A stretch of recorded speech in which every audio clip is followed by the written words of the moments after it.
Hello guys, welcome to my new blog. আজকে আমরা বেরিয়ে পড়লাম মথুরা শহর পুরোটা যাত্রার জন্য। প্রথমেই আমরা চলে এলাম মথুরার একটি অসাধারণ মন্দিরে। রাধাকৃষ্ণের একটি খুব ঐতিহ্যবাহী ঐতিহাসিক একটি মন্দিরে আমরা চলে এলাম। সবাই এলাম, এসে মন্দিরের মধ্যে আস্তে আস্তে প্রবেশ করলাম। ভগবান শ্রীকৃষ্ণ এবং রাধাকে দেখার জন্যই আমরা আস্তে আস্তে সামনের দিকে এগিয়ে চললাম।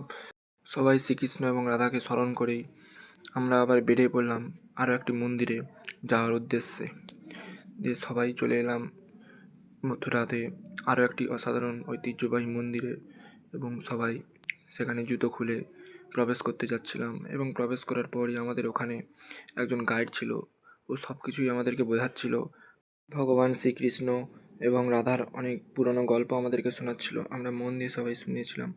তারপর আমরা চলে এলাম ওইখানে আরও একটি মন্দিরে, যেখানে একটি ঘাট ছিল।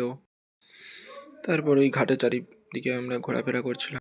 তারপর মন্দিরের মধ্যে আরও একটি সোনার বড় তাল গাছ ছিল। এটা খুবই ঐতিহ্যবাহী এবং বিখ্যাত তাল গাছ।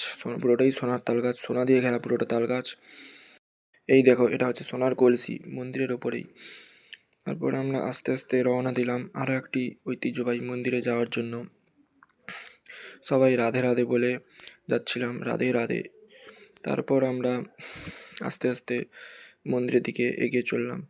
দিয়ে আরও একটি ঘাট ছিল, ওইখানে আমরা সবাই পুজো দিলাম। এই নিয়ে আমাদের সকালে যাত্রা শেষ হলো, এবং তারপর আবার বিকেলে আমরা বেরিয়ে পড়লাম আরও একটি মন্দিরে, রাধাকৃষ্ণের অসাধারণ আরও একটি মন্দির। সেখানে যাওয়ার জন্য বহু মানুষ আগ্রহী ছিলেন, অনেক ভিড় ছিল। দিয়ে আস্তে আস্তে আমরা মন্দিরের মধ্যে প্রবেশ করলাম। সেখানে সবাই রাধে রাধে বলছিল, জয় শ্রীকৃষ্ণ, রাধে রাধে বলে রাধাকৃষ্ণকে স্মরণ করছিল। তারপর আমরা ভগবান শ্রীকৃষ্ণকে এবং রাধাকে দর্শন করে আমরা চলে এলাম মথুরার সবথেকে সাধারণ একটি মন্দির, প্রেম মন্দির, যেটির নাম না বললেই হয়।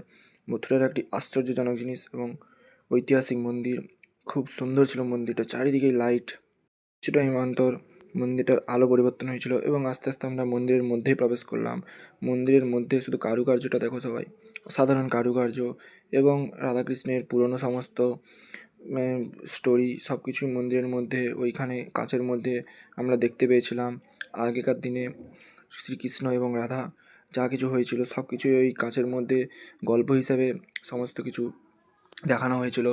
আমরা সব কিছু আস্তে আস্তে দেখলাম, খুবই সুন্দর লাগছিল মুহূর্তটা। তারপরে আমরা চলে এলাম মন্দিরের ওপরে। উপরেও একটি খুব অসাধারণ জায়গা ছিল, যেখানে অনেক ভালো কারুকার্য, পাথরের অসাধারণ কারুকার্য ছিল। এবং ওখানে আমরা এলাম। তারপর আমরা আস্তে আস্তে এবং আমরা ওপরটা পুরোটা পর্যবেক্ষণ করলাম।